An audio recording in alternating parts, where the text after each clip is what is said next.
मित्रांनो, माझ्या भाषणाचे विषय आहे निसर्ग माझा सोबती. तू चंद्र तू तारा सभोवताली रंग तुझा सारा. तू आकाश तू वारा तुझ्याच मुठीत आहे जीव सारा.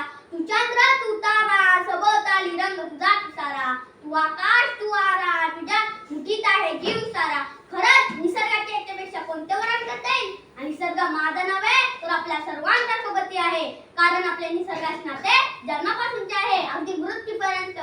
आपण जर मनाला प्रश्न विचारला की शरीरातील कोणता अवयव महत्त्वाचा, तर त्याचे उत्तर असेल एक अवयव नसेल तरी शरीराला अर्थ होणार नाही.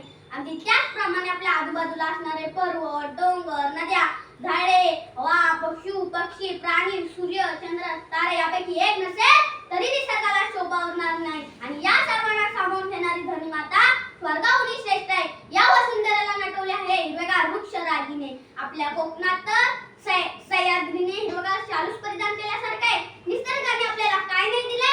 हा प्राणवायू, झाडे, आपण खातो ते अन्न, वस्त्र, निवारा, पाणी, सूर्य, चंद्र, तारे त्यानेच तर दिले.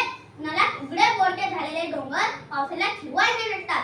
ऊन पावसाचा खेळ चालू असताना मध्ये येणारा दृश्य कुणाला नाही आवडत? पावसाळ्यात खळखळ होणारे झरे, उंचावरून कोसळणारे धबधबे, नुसती कल्पना केली तरी मन प्रसन्न होते. हे सर्व मला खूप खूप आवडते. म्हणूनच मला निसर्ग माझा सोबती वाटतो. माझ्या कोकण भूमीवर तर निसर्गाची खूपच माया आहे.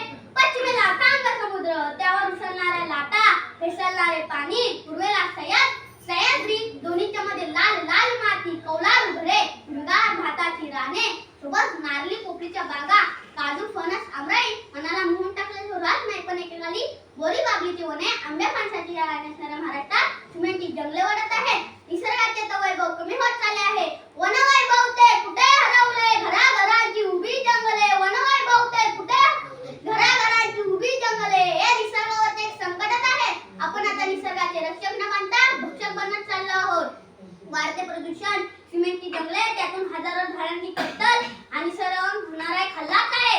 निसर्ग माझा मित्र खरा, त्याचाच आहे सर्वांना आसरा, त्याचाच आहे सर्वांना आसरा. हे लक्षात ठेवले पाहिजे. चला तर शपथ घेऊया, झाडे लावूया, वाढूया, पाणी जपून वापरूया, प्लास्टिकचा वापर कमी करूया, कचरा योग्य ठिकाणी टाकूया. निसर्गाचे जतन करूया, निसर्गाचे जतन करूया. जय हिंद.